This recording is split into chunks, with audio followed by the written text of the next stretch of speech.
e pranoi sfidën e Angela Martinit, Adelina Ismailit, Rol Bicurit.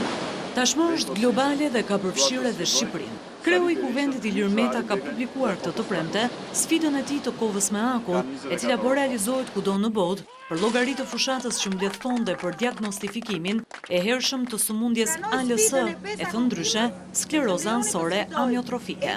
Bashkë me Metën sfidën e ka pranuar edhe bashkëshortja e tij, deputetja Monika Kryemadhi, e cila gjithashtu ka publikuar imazhin e saj me një grup të rinj që vetlagen me ujë të ftohtë. Po rregullat e kësaj sfide janë 3.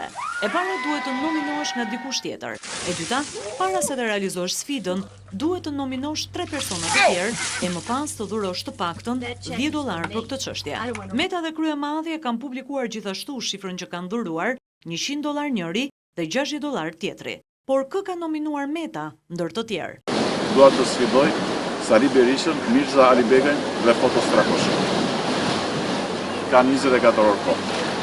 Me sa duket kreu i Kuvendit, sfidon kështu ish aleatin politik e aktualisht kundërshtarin, mbas edhe i frymzuar nga futbollisti italian Marco Materazzi, i cili ka realizuar sfidën duke nominuar kundërshtarin e tij Zinedine Zidane në finalen mitike të botrorit 2006. E teksa presim të shohim nëse ish kryeministri Berisha do të bëhet pjesë e sfidës me kovën me akull, e njëjta gjë vlen edhe për Edi Ramën dhe Lulzim Bashën, të cilët janë gjithashtu të nominuar. I'm nominating Edi Rama, Lulzim Basha and Ilir Meta.